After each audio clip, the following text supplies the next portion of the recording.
लग जा भाई।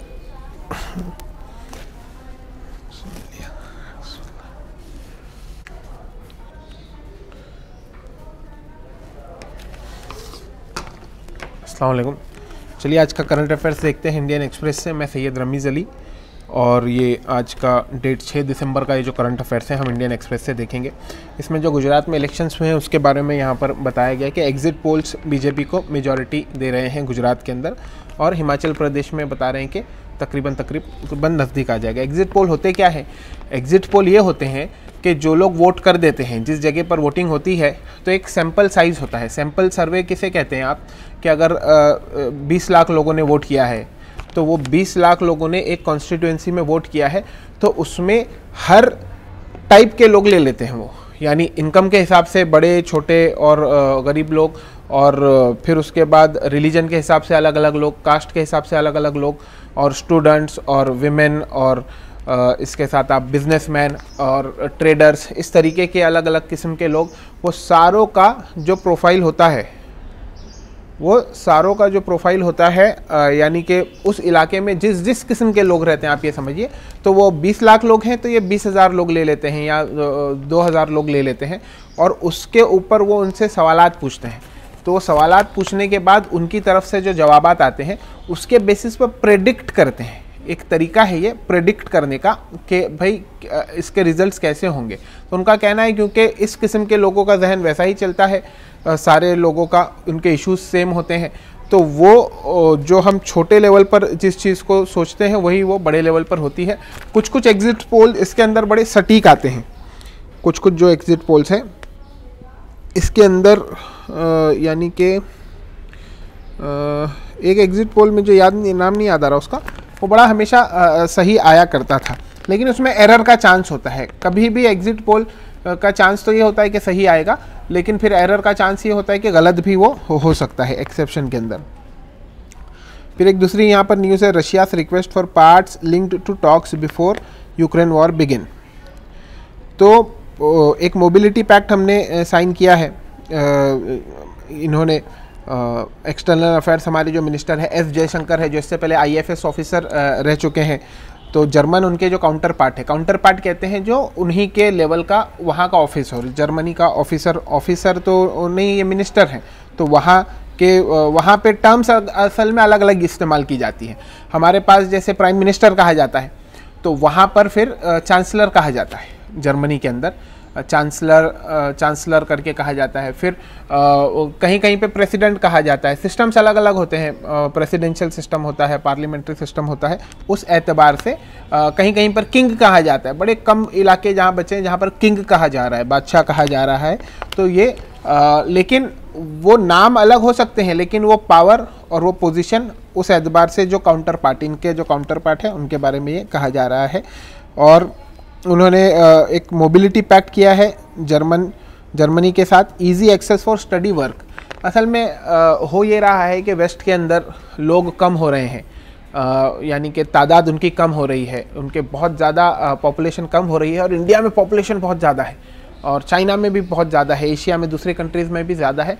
तो यहाँ से लोग वहाँ पर जा रहे हैं। उनको भी ज़रूरत है कि कोई आए हमारे पास काम करे, हमारी यूनिवर्सिटीज़ में पढ़े, उनको ये सारी ज़रूरत है। लेकिन उसी के साथ साथ और हमको ज़रूरत है कि हमारे लोग वहाँ जाए, वहाँ पर सीखें, वो टेक्नोलॉजी सीखें, वहाँ पे पढ़ाई करें, वहाँ काम करेंगे तो वापस से वहाँ से क्या भेजेंगे? पैसे भेजेंगे, रेमिटेंस जिन्हें कहा जाता है। तो रेमिटेंस यानी ये जो बाहर से लोग पीछे वापस हमारे पास पैसे भेजते हैं, अमेरिका से भेजे, लंदन से भेजे, दुबई से भेजे, कहीं से भी भेजे, जो पैसे भेजते हैं तो उससे हमको फॉरेन एक्सचेंज मिलता है। फॉरेन एक्सचेंज क्या होता है? फॉरेन एक्सचेंज वो होता है जो दुनिया में चलने वाली करेंसी है। रुपया दुनिया में नहीं चलता, कुछ दूसरी करेंसीज चलती हैं, डॉलर है, पाउंड है, और दूसरे कुछ इंस्ट्रूमेंट्स चलते हैं, लेकिन तो वो हमको असली दुनिया में काम में आते हैं। रुपया सिर्फ इंडिया के अंदर चलता है। हो सकता है आगे चलकर हमारी इकोनॉमी इतनी बड़ी हो जाए और ग्लोबल हालात कुछ चेंज हो कि रुपये को भी वो एक्सेप्ट करने लगे। ये भी हो सकता है कि ये सारे इश्यूज़ की वजह से आगे चलकर यानी एक ऐसा एहसास होता है कि दुनिया एक ग्लोबल वर्ल्ड ऑर्डर की तरफ जा रही है। वन वर्ल्ड ऑर्डर आप बोलिए कि सारे इश्यूज़ ये ख़त्म तभी होंगे क्योंकि पूरी दुनिया एक है ना, पूरी दुनिया एक है, हमने उनको बांटा हुआ है मुल्कों के अंदर, और ये बांटने की वजह से कई प्रॉब्लम्स हैं। इंसानों को चाहिए एक भाई सिस्टम हो जो सिंपल सा सिस्टम हो, हम इतनी परेशानी क्यों उठाए। तो धीरे धीरे धीरे वो रियलाइज शायद होगा। और ऐसा एक हिस्टोरिकल पर्सपेक्टिव जब हम देखते हैं कि ये किस तरफ बढ़ रही है दुनिया, तो ऐसा लगता है एक वन वर्ल्ड ऑर्डर की तरफ। वो कब होगा नहीं मालूम, लेकिन वो सारी चीज़ें हो सकती है। खैर, ये आपके यूपीएससी के लिए ये काम की चीज़ नहीं है, मैंने बस आपको इसी लिए यानी जिक्र निकला तो मैंने आपसे कह दिया। तो अच्छा, इसमें इश्यूज़ ये आता है कि हमारे लोगों को वीज़ा नहीं मिलता, और वहाँ के लोग फिर कुछ कंट्रीज़ को वीज़ा देते हैं, कुछ को वीज़ा नहीं देते हैं। वीज़ा नहीं मिलता तो आप काम नहीं कर सकते, काम नहीं करेंगे तो हमको नुकसान है, स्टडी नहीं कर सकते, स्टडी नहीं कर पाएंगे तो हमको नुकसान है। या फिर वो वीज़ा की फ़ीस बढ़ा देते हैं। H1B वीज़ा का बीच में यूएस के अंदर चल रहा था। हमारे उनसे रिलेशन जो सरकार के अच्छे होते हैं, ख़राब होते हैं, उस एतबार से हमारे साथ वहाँ पर क्या किया जाता है, ट्रीटमेंट किया जाता है। फिर उसमें इकोनॉमिक्स भी आ जाता है। इकोनॉमिक्स इस सेंस में आता है कि उनको भी ज़रूरत है, हमको भी ज़रूरत है, तो बहुत ज़्यादा उसको रेजिस्ट भी नहीं कर सकते। तो ये चीज़ है।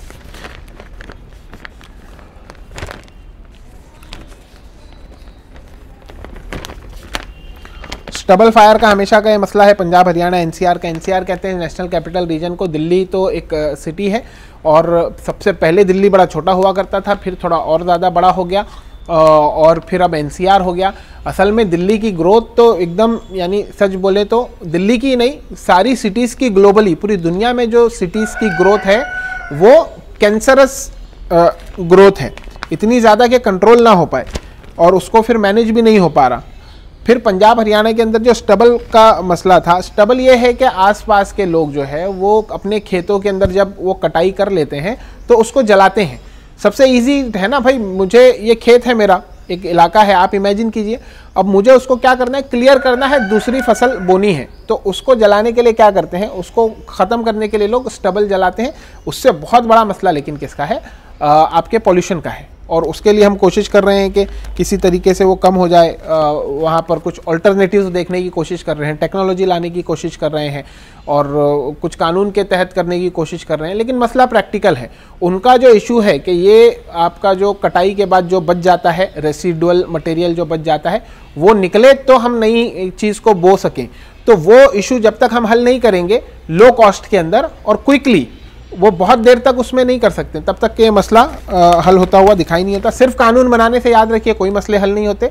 आपको उन चीज़ों के लिए क्या करना होता है, जो भी चीज़ वहाँ पर है उसके लिए आपको जो मसला है उसको आपको हल करना होता है, प्रैक्टिकल जो मसला है। वरना सिर्फ कानून बना देने से पेपर में तो कानून आ जाता है, लेकिन वो प्रैक्टिकल जब तक मसला हल नहीं होता तो ग्राउंड लेवल पर कुछ चेंज होता नहीं, और ये चीज़ है। Conversion should not be purpose of charity, belief by allurement is very dangerous। कि भाई सुप्रीम कोर्ट ने कहा है कि जो कन्वर्जेंस होते हैं, रिलीजियस कन्वर्जेंस जो होते हैं, तो वो लालच के तहत नहीं होना चाहिए। आप अगर चैरिटी दे रहे हैं तो वो इसलिए नहीं होना चाहिए कि सामने वाले को लालच दे के कन्वर्ट नहीं करना चाहिए। तो ये तो बहुत सही बात है। और इस तरीके की जो भी चीज़ें हैं वो तो सरासर मुझे तो लगता है कि जो रिलीजन वाले हैं, जो भी रिलीजन है, जो कन्वर्जन की जो अपना प्रोपोगेट करते हैं, इस्लाम एक रिलीजन है जो प्रोपोगेट करता है, क्रिश्चियनिटी एक रिलीजन है जो प्रोपोगेट करती हैं। इनका ये बिलीफ है मुस्लिम्स का और क्रिश्चियंस का कि भाई वी आर हम क्या है, ये एक चीज़ है जो हमारे लिए बेस्ट है, और हमको मालूम पड़ गया ये बेस्ट है तो हम दूसरों को पेश करें, एक वो एटीट्यूड होता है। लेकिन इसमें बहुत ज़्यादा जो आगे चले जाते हैं वो लोग ये करते हैं कि वो सोचते हैं कि हम पैसे दे के कन्वर्ट कर लें और कुछ लालच दे के कन्वर्ट कर लें, डरा धमका के कन्वर्ट कर लें। तो ये तो यानी जितनी समझ रिलीजन की मुझे है, ज़बरदस्ती ना इस्लाम ने कहीं कहा है, और इस तरीके की चीज़ें देख के, मतलब कि ये कौन सी बात हुई कि आपको गॉड से कनेक्ट होना है और आप पैसे के लिए कनेक्ट हो रहे हैं। ये तो जो कन्वर्ट इस तरीके की कोशिश कर रहा है और जो हो रहा है, वो दोनों एक दूसरे को बेवकूफ़ बना रहे हैं कि सिर्फ किसके लिए, पैसे के लिए आप कर रहे हैं। तो मेन मोटिव पैसा असल में इसमें नहीं। लेकिन ये बड़ा मुश्किल काम है, इसके अंदर डिफरेंस करना बड़ा मुश्किल काम है कि कौन सी चैरिटी किस पर इंटेंशन। ये असल में मुझे बड़ा क्वेश्चन हमारे जजेस से है।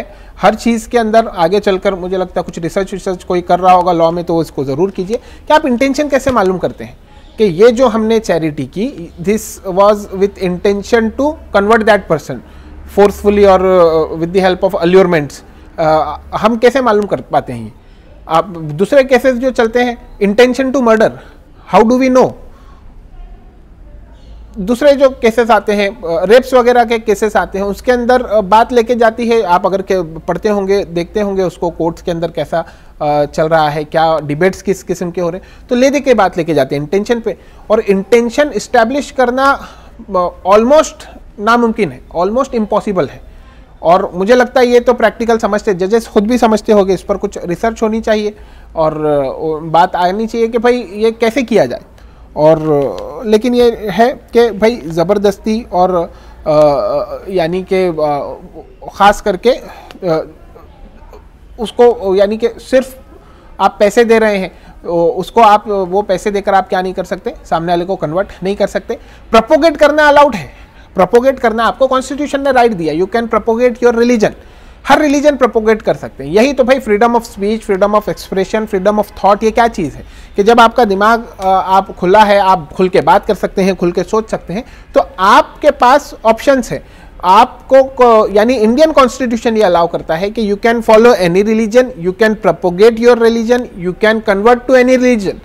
ये एक राइट मिला, वो उसकी मर्जी से, without any force, without any allurements और विदाउट एनी एक्सटर्नल प्रेशर्स आप क्या हो सकते हैं, कन्वर्ट हो सकते हैं। आप ये भी कर सकते हैं कि I don't wish to believe in God, इस तरीके से भी आप कह सकते हैं। तो इंडिया के कॉन्स्टिट्यूशन में जो कॉन्स्टिट्यूशन मेकर्स थे, उन्होंने सारे स्पेक्ट्रम को रखने की कोशिश की है, from an atheist to each and every kind of religion, कि आप किसी भी रिलीजन में रहिए और आपको अगर शिफ्ट करना है तो आप शिफ्ट भी कर जाइए। ये इंडियन कॉन्स्टिट्यूशन क्या देता है, और सारों को कहा कि भाई आप अपनी बिलीफ को प्रोपोगेट भी कर सकते हैं, लेकिन उसमें फोर्स नहीं होनी चाहिए, फिजिकल फोर्स नहीं होनी चाहिए, और मनी पावर को इस तरीके से इस्तेमाल नहीं करना चाहिए। मसला लेकिन फिर वही है कि ये मनी पावर बोलिए या उसको बोलिए कि अगर मैं कोई किसी को हेल्प कर रहा है, कोई किसी को हेल्प कर रहा है, तो हम इस्टेब्लिश कैसे करें कि वो हेल्प किस किस्म की थी? वो तो नियतों का मामला है, वो तो इंटेंशंस का मामला है। और इंटेंशंस का मसला ये है कि इंटेंशंस कम अज़ कम मैं समझता हूँ कि सिर्फ हम और खुदा ही जान पाता है, दूसरे गेस कर सकते हैं, लेकिन वो असलियत तक पहुंचना नामुमकिन है।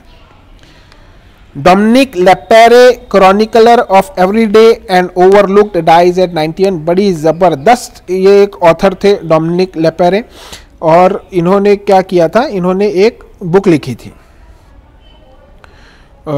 एक बुक उन्होंने जो लिखी थी इंडिया के बारे में, वो ये थी कि मिडनाइट्स करके एक वो था, कहाँ गया उसका नाम, यहाँ पर नहीं, हाँ, freedom at midnight, freedom at midnight करके इन्होंने लिखी थी।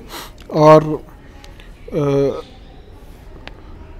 तो और पेरिस बर्निंग करके भी एक बुक है इनकी, और न्यूयॉर्क बर्निंग करके एक बुक है, और ओ जेरूसलम करके बुक है। इससे ऐसा यानी गुमान जाता है मुझे कि शायद ये जीव हो।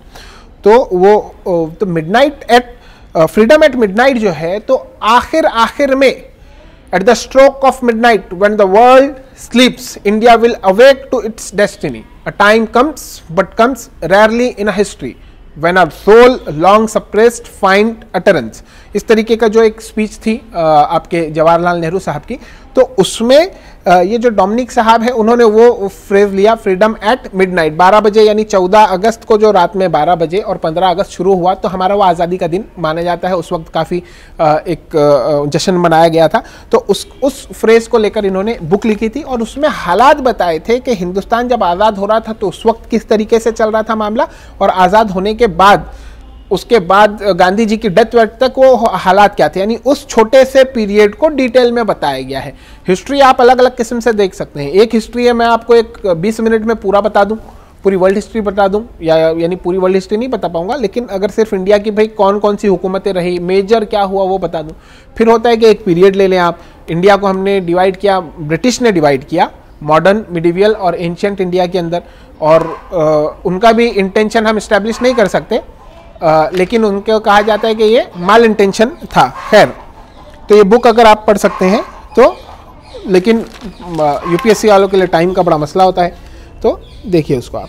सिटी ऑफ जॉय करके जो एक फ्रेज था, वो भी इन्होंने कॉइन किया था। सिटी ऑफ जॉय कहते हैं कोलकाता को, कैलकटा जिसका पहले नाम हुआ करता था। कैलकटा ज़बरदस्त सिटी, यानी इंडिया के अंदर ब्रिटिश ने जिस सिटी को डेवलप किया था, बहुत ज़्यादा डेवलप्ड जो सिटी थी वो थी आपका कैलकटा। और वहाँ पर फोर्ट विलियम वगैरह वहाँ पर शुरू में वहीं आया। असल में जो सबसे पहली इनको जीत मिली, ब्रिटिश को जो जीत मिली 1757 के अंदर आपकी बैटल ऑफ प्लासी के अंदर, और उसके बाद हुई आपकी 1765 में बैटल ऑफ बक्सर। तो ये दो जो हुई थी वो कलकत्ता में ही हुई थी। और ये देखिए पीरियड देखिए आप 1757, 1765, 1707 में औरंगजेब रहमतुल्लाह अलैह का डेथ हुई थी, और उनकी डेथ के बाद मुगल हुकूमत धीरे धीरे ख़त्म होने लगी थी। तो निज़ाम 1722 के अंदर आ गए इस तरफ में दक्कन में, उन्होंने एक हिस्से पे अपना वो किया। वो पहले ही, उससे पहले वो उसके सूबेदार थे, सूबेदार वॉज इक्विवेलेंट टू आप समझिए चीफ मिनिस्टर। तो वहाँ पर उन्होंने नेम सेक के लिए उनको फॉलो किया कि भाई हम किसको फॉलो कर रहे हैं, मुगल्स के अंडर में है, लेकिन उनकी हुकूमत उन्होंने बना ली। लखनऊ में अलग नवाब चले गए, बंगाल में अलग नवाब चले गए, और उसके बाद ये तकरीबन 50 साल के पीरियड के अंदर धीरे धीरे धीरे वीक होती गई मुगल हुकूमत, एकदम पीक पावर से धीरे धीरे धीरे वीक होती गई। और उसके बाद 1757 में ब्रिटिश को पहली कामयाबी मिली कि उन्होंने किसको वो कर लिया, बैटल ऑफ बक्सर के अंदर इनको हरा दिया। और पहली बार उनको राइट्स वगैरह मिले, दीवानी राइट्स वगैरह वो सब जो राइट्स थे कि पहली बार। और उसके बाद 1765 के अंदर दूसरी उनको मिल गई कामयाबी बैटल ऑफ बक्सर के अंदर, सब कलकत्ता के अंदर हुआ। तो वहाँ पर उन्होंने अपने आप को सबसे पहले एस्टैब्लिश किया। वहाँ पर उन्होंने एक फोर्ट बनाया जिसे फोर्ट विलियम कहते थे। उसके अंदर उन्होंने इंडियन सोसाइटी को समझने के लिए बहुत सारे स्कॉलर्स को बुलाया, वहाँ पे सोशियोलॉजी पे रिसर्च की, कितने रिलीजन है, कितनी कास्ट है, कितने लोग हैं। वहाँ पर जो डेवलपमेंट ऑफ लैंग्वेज है, उर्दू लैंग्वेज डेवलपमेंट करने के लिए, हम उर्दू लिटरेचर जब पढ़ते हैं, और मुझे लगता है कि हिंदी लिटरेचर का भी यही मामला होगा कि उसको जो डेवलप करना है, उसको जो सीखना है। ऑफिसर्स जो आए थे, जो लोग यहाँ पर काम करना चाहते थे, तो वो लोगों को सबसे पहले लोगों को समझना पड़ेगा। लोगों को समझने के लिए सबसे इंपॉर्टेंट बात है सबसे पहले कि लैंग्वेज सीखी जाए।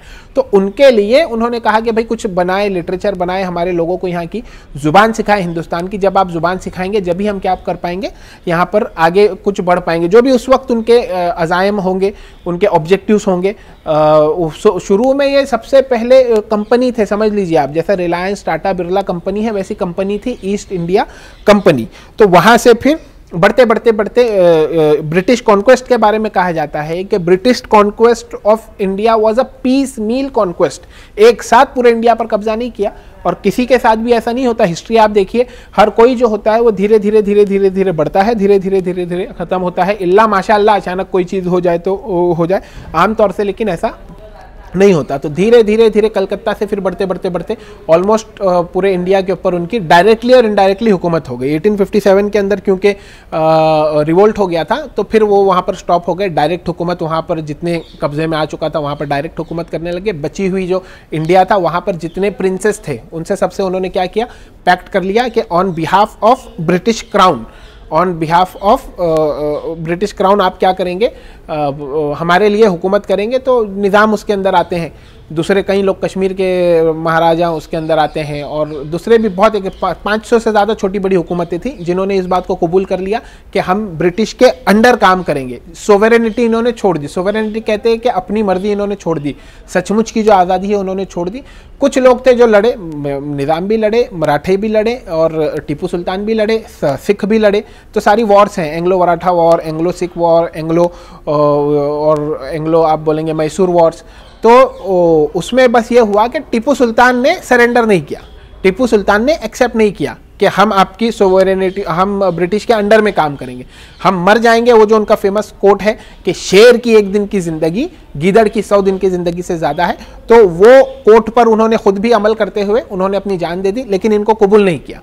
अब इसके साथ भी तो देखिए हिस्ट्री ने क्या किया, हिस्ट्री को समझिए ना आप, एक हिस्ट्री का वो सेंस डेवलप कीजिए कि जो लोगों ने सरेंडर कर दिया था ब्रिटिश को, जो लोगों ने सरेंडर कर दिया था ब्रिटिश को, कब सरेंडर कर दिया था, 1857 तक बहुत सारे लोग कर चुके थे, उनके अंडर में काम करने के लिए राज़ी हो गए थे।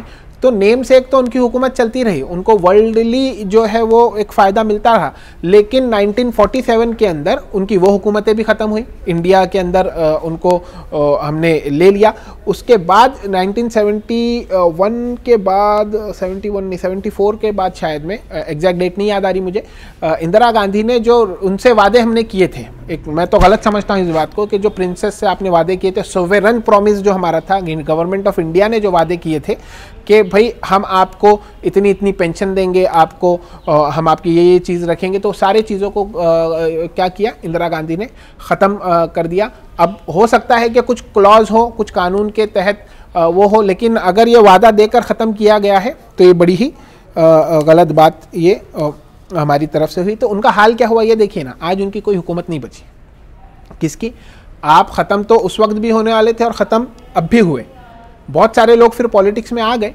हमारे पास के कई जो फैमिलीज़ हैं, सिंधिया फैमिलीज़ हैं और दूसरी कई फैमिलीज़ हैं जो उस वक्त के लोग थे, तो क्योंकि हिस्टोरिकली वो स्ट्रांग थे इसलिए अब वो लोग पॉलिटिक्स में आकर वो लोग और स्ट्रांग हो गए। लेकिन जो वो एक हुकूमत थी वो नहीं रही। और हिस्ट्री में जो जगह मिली, तो हिस्ट्री के अंदर उन्होंने जब तक के लड़ा और जब तक के वो एक वेलर दिखाया, जब तक के उनको वह, लेकिन बाद में हिस्ट्री में यही आता है कि आपने सरेंडर कर दिया। तो और उसी के बनिस्बत टीपू सुल्तान के बारे में आता है कि उस शख्स ने आखिरी सांस तक क्या करता रहा, लड़ता रहा और आखिर में वो शहीद हो गए। तो ये चीज़ है। अच्छा, बात निकलेगी तो दूर तक जाएगी। हमारी बात शुरू हुई थी इंडिया के फ्रीडम से, लेकिन काफ़ी आगे चली गई। खैर, जाते हैं हम लोग सीधा एडिटोरियल पर।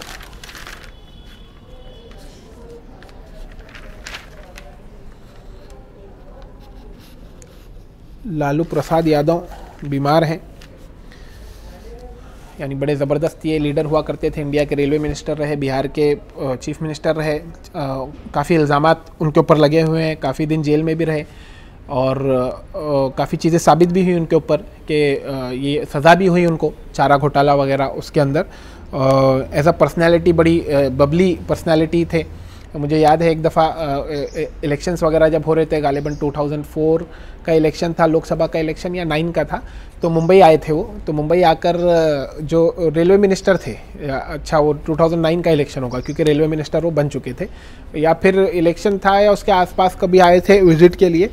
तो रेलवे स्टेशन पर जाकर मिनिस्टर है, हाँ, और क्या किए इन्होंने कि वो एक झाड़ू मार रहा था एक बंदा, तो जो कर्मचारी था वो झाड़ू मार रहा था, तो उसको बोलते ए बाबू ऐसा झाड़ू नहीं ना मारते हैं, हम सिखाते हैं, लाइए। और उसके हाथ से लेके पूरा क्या किए, झाड़ू वाड़ू वो मार दिए। तो बड़ा फेमस हो गया था वो। तो और फिर उनका एक अंदाज था, अलग अंदाज था, लोगों को बताते थे देखिए जो अभी नया नया आया है ईवीएम, इलेक्ट्रॉनिक वोटिंग मशीन जो होती थी, तो वो पहले क्या होता था, थप्पा होता था, सिक्का मारते थे, आपका स्टैंप होता है ना, तो वो सिक्का मारा जाता था, चिट्ठी देते थे। बैलेट पेपर में कैसे होता था इलेक्शन, चिट्ठी देते थे, चिट्ठी पे आप जाते थे, क्या करते थे, थप्पा मारते थे। किसके नाम पे थप्पा मारते थे, ऐसा पूरी लिस्ट होती थी ना, तो जो कैंडिडेट आपका उसके आगे नाम पे थप्पा मारते थे। कई लोगों को पढ़ना नहीं आता इंडिया के अंदर, आप समझिए कि कई लोगों को लिटरेसी अभी भी बहुत यानी कि बहुत ज़्यादा बढ़ गई है,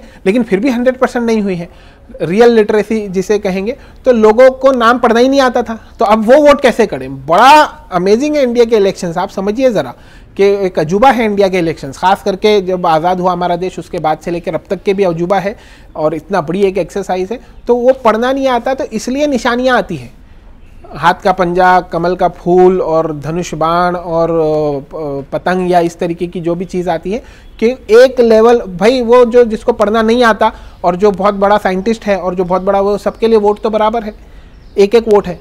तो अब वो वोट करने जाएगा तो कैसे मालूम करे किसको वोट करना है, तो निशानियों को फेमस किया जाता है।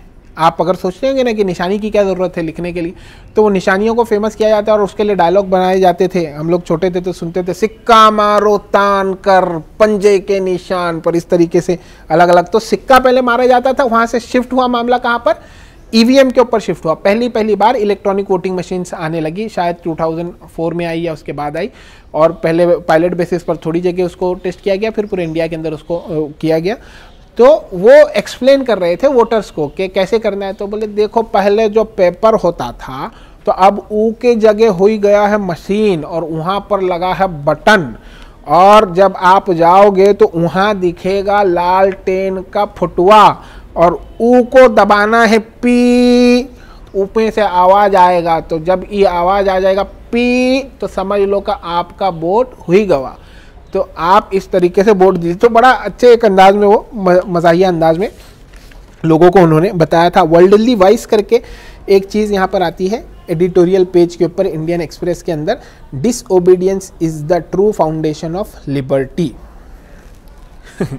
कि disobedience is true foundation of liberty, आप अगर डिसओबे कर सकते हैं तो यही आपकी क्या है, लिबर्टी है, ऐसा इनका कहना है। हेनरी डेविड थोरियो का इनका कहना है कि ये है, सही भी हो सकता, सही तो नहीं हो सकता, लेकिन वो उनकी मर्जी है जो भी बोलते हैं। The mosque in Ayodhya it articulates a reality of new India, farther a Muslim is from his visible religiosity the more acceptable he is. Fahad Zubairi करके एक ऑथर है और एक इंडिपेंडेंट स्कॉलर है और रिसर्चर है of architecture and city studies के अंदर। तो उन्होंने उसके अंदर ये कहा है कि जो नया इंडिया है, तो नए इंडिया के अंदर एक कम्युनिटी एक अंडर प्रेशर फील करती है अपने आप को, मुस्लिम कम्युनिटी अपने आप को ऐसा सोशली एक्सेप्टेबल बनाने के लिए कि वो बहुत ज़्यादा यानी बहुत ज़्यादा कॉन्शियस है कि हमने लोगों को दिखना चाहिए कि हम बहुत बड़े पैट्रियोटिक हैं और हम बहुत बड़े देशभक्त हैं, और जो इंडियन कॉन्स्टिट्यूशन ने हमको ये दिया था कि हम क्या कर सकें, हम आसानी से अपने आप को, हमारा जो भी रिलीजन हो उसको फॉलो कर सकें, उसको पूरा प्रैक्टिस कर सकें विदाउट बीइंग लेबल्ड अदरवाइज। ये चीज़ जो थी वो धीरे धीरे कम हो रही है और अभी हमको एक कंपल्शन है कि ये इस तरीके से इनका कहना है कि हम लोगों को बताएं कि हम बहुत बड़े पैट्रियोटिक हैं। तो जो कुछ चीज़ें होती हैं तो हर बार हमारी कोशिश यही होती है कि हम अपने आप को क्या करने की कोशिश करें, हम अपने आप को पैट्रियोटिक एकदम यानी ओनस हमारे ऊपर है कि भाई by default you are a traitor. ये मेरा एक अजम्पशन है, by default you are a traitor and if people look at you as a traitor you have to prove that you are a patriot. तो वो एक psychology develop हुई है जो मैं एक समझ पा रहा हूँ इनसे कि ये क्या कहना चाह रहे हैं। Lifting the well, withdrawal of morality police suggests shift in narrative in Iran, allows more space for women in public. गश्ते इरशाद करके वहाँ पे मोरालिटी पुलिस थी ईरान के अंदर। वो एक जो बंदी है, क्या नाम है उसका, अमीनी करके जो थी, उसका 22 साल की कर्दिश स्टूडेंट थी, उसकी डेथ हो गई। कुर्द जो है, कुर्द करके जो लोग हैं, ये एक आप बोलेंगे कि एक जैसा हम मराठे कहते हैं, सिख कहते हैं, एक इलाके को रिप्रेजेंट करते हैं ना, अरब कहते हैं एक इलाके को, एक नस्ल को ये क्या करते हैं, रिप्रेजेंट करते हैं। तुर्क कहते हैं हम, और पठान कहते हैं, अफगान कहते हैं। हालांकि ये तुर्क और पठानों का एक यानी मुझे ऐसा लगता है कि कनेक्शन है, वैसे तो सारों का ही कनेक्शन है, ले दे के फिर सब आदम और हवा की औलादे हैं, लेकिन उसके बाद जो डिविजन्स हुए तो उसमें कुर्द जो लोग हैं वो तुर्की के पास में भी हैं और ये ईरान के अंदर भी है, इराक के अंदर भी है। कुर्द बड़े यानी कि मुस्लिम इस्लामिक हिस्ट्री के अंदर, मुस्लिम्स की जो पूरी हिस्ट्री रही उसके अंदर कुर्द इंपॉर्टेंट है। कुर्द इंपॉर्टेंट इसलिए है क्योंकि एक कुर्द जो शख्स था उसका नाम था यूसुफ, उसका नाम क्या था, यूसुफ, और असल उनका जो लक़ब रहा वो रहा सलाहुद्दीन अय्यूबी रहमतुल्लाह अलैह। एज अ रिस्पेक्ट जो है मुस्लिम्स रहमतुल्लाह अलैह कहते हैं कि भाई ऊपर वाले की रहमत हो। तो वो उन्होंने ये किया आज से 1000 years अगो, पूरा 1000 साल पहले आज से, जो जेरूसलम था, जेरूसलम जिसे आप मुस्लिम्स बैतुल मक़दस कहते हैं और अभी उसे जेरूसलम कहा जाता है अभी फिलहाल, तो जहाँ पर मॉस्क है, अल अक्सा मॉस्क है, यहाँ पर बैतुल मक़दस जिसे कहा जाता है, तो वो पहले था वो ज्यूस के कब्जे में। आपको मैं इससे एक पहले वीडियो में शायद लेक्चर में बताया कि ये हिस्टोरिकली जो ज्यूस थे उनके अंडर में क्या रहा, आपका अल अक्सा मॉस्क रही। और उसके बाद मुस्लिम्स जब आए तो मुस्लिम्स ने ये क्लेम किया कि इससे पहले जो ज्यूस हैं वो गॉड ने उनको अपॉइंट किया था पूरे वर्ल्ड के उद्धार के लिए, और अब मुस्लिम्स को अपॉइंट कर दिया है। अब मुस्लिम्स वो लोग हैं जो पूरी दुनिया के अंदर अच्छाई फैलाएंगे और बुराई को क्या करेंगे, रोकेंगे। और वो बढ़ते जब 1000 AD आया, CE बोलिए, AD बोलिए, अपना इंग्लिश कैलेंडर अभी जो है, तो उसके अंदर अल अक्सा मॉस्क सॉरी, पहले उमर जो खलीफ थे रज़ी अल्लाह अन्हु, तो उनके दौर में अल अक्सा मॉस्क आ गई मुस्लिम्स के कब्जे में, उन्होंने खुद से दे दी थी। किसने? ज्यूस ने। अब उसको आप बोल सकते हैं कि एज अ रिस्पेक्ट दी थी, या उनके बुक्स में लिखा हुआ था कि ऐसा ऐसा कुछ इवेंट्स होंगे और ऐसा कोई बंदा आएगा तो उनको दे देना, एक स्टोरी वो भी आती है।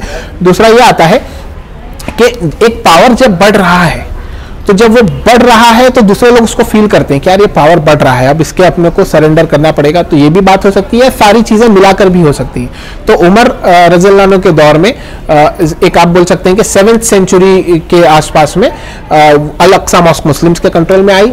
फिर 300 साल गुजर गए और मुस्लिम्स के अंदर फिर ये हुआ कि मुस्लिम्स के हाथ से वो चली गई और फिर उसको क्रिश्चियंस के अंडर में आ गई। क्रिश्चियंस ने वहां से जो क्रूसेड्स हुई, होली वॉर्स जिसे कहते हैं, बड़ी फेमस ये वॉर्स रही, क्रूसेड्स रही, मुस्लिम्स और क्रिश्चियंस की ये वॉर्स रही।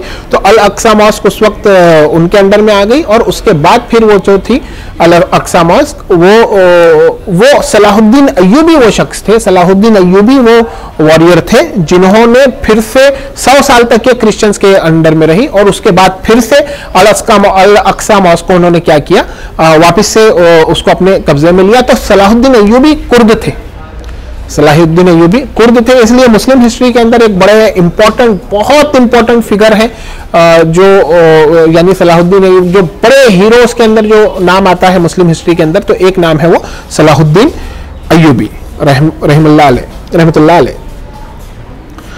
तो बड़ा फेमस उनका वो है, यानी कि मूवीज वगैरह भी उसके ऊपर कुछ बनी हुई है, ज्यादा नहीं बनी हुई है, और यूरोप में बड़े फेमस है। कल हमने जो एक वर्ड लिया ना, शिवालरिक नेचर के, शाइवालरी जिसे कहते हैं, और एक जो बादशाह होता है, तो वो बादशाह, अजीम बादशाह कब कहलाता है, जब वो बदला लेने की वो ताकत रखता हो लेकिन वो सामने वाले को माफ कर दे।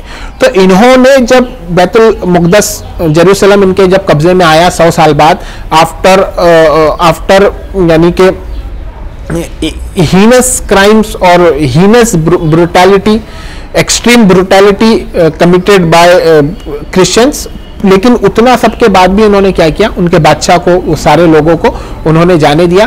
तो यूरोप में आज भी बहुत रिस्पेक्ट से जो नाम लिया जाता है पूरे यूरोप के अंदर आज भी, वो है सलाहुद्दीन अय्यूबी का, कि इन्होंने लोगों को छोड़ दिया था। इन्होंने क्या किया था, मारा नहीं था उन्हें, बदला इन्होंने नहीं लिया था। तो वो चीज है। तो वो कुर्दिश लोग हैं, तो वो कुर्द बंदी थी आपकी, कौन, ये अमीनी। और वहां पे जो गश्ते इरशाद है, गश्त करना बोले तो घूमने को गश्त कहते हैं, घूमने को क्या कहते हैं, गश्त करना। और गश्ते इरशाद यानी कि जो इरशाद हुआ है, इरशाद यानी कि इरशाद फरमाइए, बोलिए कि ये जो हुक्म है कि भाई मॉरल जो पुलिस है उसका नाम ये वहां पर दिया गया था, तो उन्होंने अभी विड्रॉ कर लिया है मॉरल पुलिस को।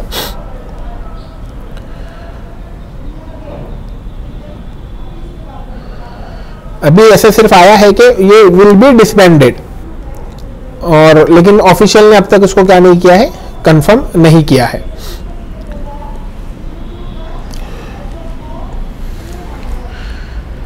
This is not Ambedkar's India. He stood for a constitutional morality. Modi regime does the opposite. D Raja करके एक important Communist Party of India के बड़े लीडर हैं और जनरल सेक्रेटरी हैं फिलहाल वो कम्युनिस्ट पार्टी ऑफ इंडिया के। इन्होंने एक आर्टिकल लिखा हुआ है, उन्होंने कहा है कि ये जो है अंबेडकर का इंडिया नहीं है, डॉक्टर बाबा साहेब अंबेडकर का ये इंडिया नहीं है। और मोदी जो है वो क्या करते हैं कि बीजेपी अप्रोप्रिएट करना चाह रही है, अंबेडकर साहब की लेगेसी को वो ले लेना चाह रही है किसी तरह के, भाई हम अंबेडकर साहब के क्या हैं, फॉलोअर्स हैं, और वो करना चाह रही है बार बार। तो इसके बारे में इन्होंने आर्टिकल लिखा है। ये आपको इससे पहले मैंने कहा था कि राजा मोहन करके एक बंदा है, राजा बहुत आ रहे हैं आज, देखिए ये डी राजा और सी राजा, और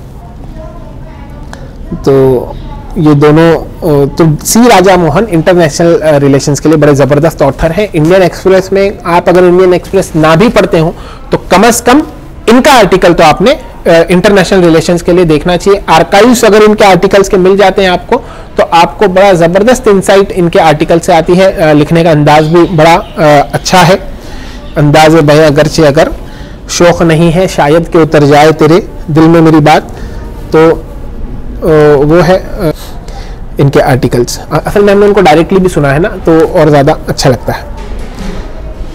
तो championing the global south. India now has the material power and political will to lead the global south. However, a tailored policy is needed to address concern different regions and messy regional politics within developing world. Global south किसे कहते हैं? आप world map देखेंगे तो north के अंदर अभी पूरा पावर कॉन्सेंट्रेटेड है नॉर्थ के अंदर. अमेरिका नॉर्थ के अंदर है, यूरोप नॉर्थ के अंदर है, रशिया नॉर्थ के अंदर है, आपके और ये इक्वेटर के जो साउथ के पार्ट हैं वो सारे बड़े गरीब और यानी कि या फिर उतना पावर नहीं है उन मुल्कों के पास. साउथ अमेरिका हो गया, अफ्रीका पूरा के पूरा हो गया, और ऑस्ट्रेलिया है पावरफुल लेकिन उतना ज़्यादा यानी ग्लोबल लेवल पर उसका बहुत ज़्यादा होल्ड नहीं है.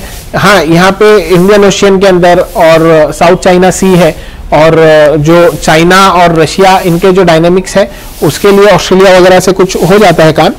यानी कि जो क्वाड वगैरह इन्होंने बनाया था, यूएस ने जो बनाया था लीड करके, जिसके अंदर यूएस, जापान, इंडिया और ऑस्ट्रेलिया था. ये असल में चाइना को काउंटर करने के लिए इन्होंने सारा बनाया था, तो उसके अंदर ऑस्ट्रेलिया आ जाता है. लेकिन बाकी जो ग्लोबल साउथ है, तो अब इंडिया के पास ये पावर है कि वो उसको लीड कर सके, वो सारों को एक जगह लाके क्या करे. और उसमें मटेरियल पावर भी है. किसी भी काम को करने के लिए आपको एक मटेरियल पावर लगता है. आप एक जंग पे जाइए, आप एक इलेक्शन लड़िए, आप एक बड़ा कोई इवेंट कीजिए, तो मटेरियल पावर यानी आप इलेक्शन कर रहे हैं तो आपको उतने ज़्यादा लोग लगेंगे कंडक्ट करने के लिए, उतने आपको इलेक्शन की मशीन्स लगेंगी, उतनी बिल्डिंग्स लगेंगी, उतना पूरा सिस्टम लगेगा. तो वो मटेरियल पावर, तो किसी को लीड करने के लिए एक मटेरियल पावर की भी क्या होती है, ज़रूरत होती है, वो इंडिया के पास है. और अब पॉलिटिकल विल भी है. पॉलिटिकल विल बोले तो हो सकता है कि कई बार आपके पास मटेरियल पावर हो लेकिन आप वो काम करना नहीं चाह रहे हैं. तो वो नहीं चाह रहे हैं तो वो फिर काम होता भी नहीं है. तो वो पॉलिटिकल विल अब इंडिया की है. इंडिया अब चाह रहा है कि हम लीड करें. असल में इंडिया के साइक में, ना सिर्फ इंडिया के साइकोलॉजी में, दुनिया के कई देशों की साइकोलॉजी, रशिया चाहता है हम वापस से बड़ा बन जाए. अमेरिका फिलहाल है ही सबसे बड़ा लेकिन वो उसको रिटेन करना चाहता है. ब्रिटेन तो खैर अभी दूसरी तरफ जा रहा है. उनकी साइकोलॉजी में वो है या नहीं ये मालूम नहीं कि फिर से एक ब्रिटिश एम्पायर बने. टर्क्स की साइकोलॉजी में ये बात है. इंडिया की साइकोलॉजी में है कि एक वक्त हमारा जो था एक बड़ा दबदबा था वो हो जाए. और आप कहेंगे कि हर कोई जो दूसरे लोग हैं वो क्या चाह रहे हैं, वो अपनी वापस से वो ग्लोरी थी इंडिया के अंदर. मराठास वही चाहते हैं, सिख वही चाहते हैं, दूसरे भी जो लोग हैं वो सब वही चाहते हैं. तो वो ग्लोरी की तरफ जाने की क्या करते हैं हम लोग कोशिश कर रहे हैं. तो इंडिया भी चाहता है कि अच्छा, लेकिन सबसे ज्यादा इसके अंदर पावर जो है और सबसे ज्यादा प्रोबेबल कैंडिडेट जो लगता है वो इंडिया लगता है कि अगला सुपर पावर जो हो पाएगा. उसका बहुत बड़ा रीजन इंडिया के पास जो इकोनॉमी इंडिया की अब डेवलप हो रही है और जितना मैन पावर इंडिया के पास है, आप लेबर्स के अंदर बोलिए और स्किल्स के अंदर बोलिए, मैन्युफैक्चरिंग के अंदर बोलिए, इंडिया की आर्मी जितनी बड़ी है, वो सारी चीज़ों को लेकर हो सकता है कि इंडिया आगे चल के एक सुपर पावर बने. काउंटिंग द पुअर्स, मसला सबसे बड़ा ये है कि भाई गरीब कौन है. सबसे पहले यही होता है ना कि गरीब कौन है. तो वो गरीबी